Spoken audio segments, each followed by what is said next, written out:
حضرت مولانا انور شاہ صاحب رحمۃ اللہ علیہ درس حدیث دے رہے تھے دارالعلوم دیوبند میں، اور صفوں سے نکل کر کے ایک آدمی قریب میں بیٹھا ہوا تھا، شاہ صاحب کی باتیں سنتا تھا اور لکھتا تھا۔ ایک مہمان جنہوں نے ہمیں روایت کی ہے وہ قریب ہوا، اور جب شاہ صاحب کا خیال نہیں تھا تو اس کو کہا آپ کے کپڑے بھی بڑے میلے کچیلے ہیں، آپ کا جسم بھی گندا ہے، اور آپ سے بدبو آ رہی ہے، اور آپ حضرت شاہ صاحب کے قریب بیٹھے۔ جس وقت درس ختم ہوا اور حضرت شاہ صاحب جانے لگے اور شخص نے ہاتھ بڑھایا تو شاہ صاحب نے معذرت کی، کہا آپ نے اللہ کے ایک نیک بندے کو میرے درس کے دوران ایذا پہنچائی، تاوقتی کہ اس سے معافی نہ مانگے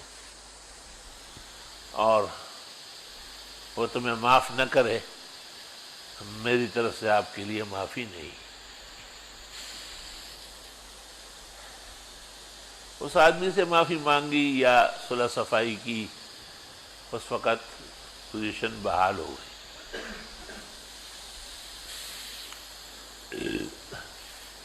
کچھ مدت بعد کچھ علماء کو یہ خیال پیدا ہوا کہ کوئی ایسا درس بھی ہو شاہ صاحب کا جس میں کوئی کلمہ، کوئی جملہ سبق کا یا سبق سے متعلقہ محفوظ ہو۔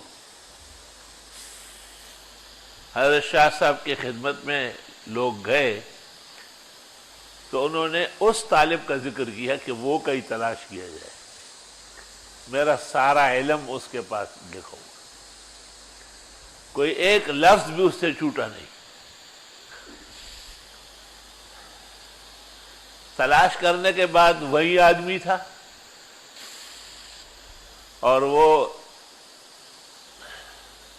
اس کے پاس کاپی تھی اور اس میں تمام چیزیں موجود تھیں۔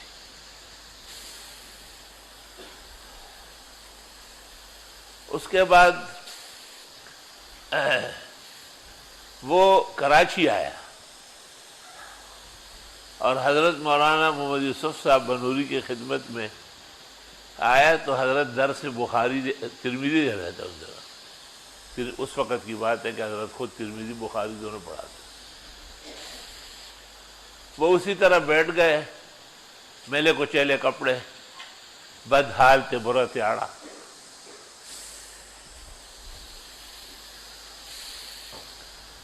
طلباء کو بڑی گھن آ رہی تھی کہ یہ کون گندا سا آدمی آ کے بیٹھ گیا، کوئی ملنگ ہے، بھکاری کیا ہے۔ حضرت مولانا نے جب درس دیا ترمذی شریف کا تو اس نے وہاں سے آواز دی، مولوی محمد یوسف صاحب آپ نے یہ جگہ صحیح نہیں پڑھائی، شاہ صاحب نے یہ کہا ہے، یہ کہا ہے۔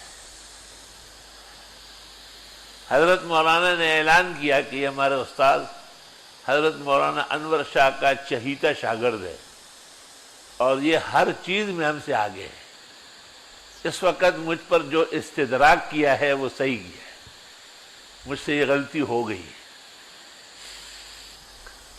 اور اس کا نام تھا مولانا حبیب اللہ گمانوی۔ یہ 3-4 بھائی تھے۔ مولانا حبیب اللہ گمانوی سادگی کا یہ عالم تھا کہ حضرت درخواستی کے یہاں مہمان تھے، حضرت درخواستی ان کے مقام مرتبے سے واقف تھے، حسب شان کھانا پکوایا۔ جب کھانے کے لیے بیٹھ گئے تو انہوں نے کہا میرے ساتھ فقیر نہیں ہے، اس کا بھی خیال رکھا جائے۔ فدا الرحمان اور مطیع الرحمان گلی کوچوں میں پوچھتے تھے کہ حضرت کی اہلیہ کہاں ہے۔ حضرت سے پوچھا تو حضرت نے کہا نہیں، وہ جس گدی پر میں بیٹھ کے آیا ہوں وہ فقیر نہیں ہے، اس کے گھاس واس کا خیال رکھنا، سادگی دے کے اور علم دے کے۔ خاک ساران جہاں را بہکارت مجگر، خاک ساران جہاں راں بہکارت منگر تجھ دانی کی ذری گرد سوارے باشد.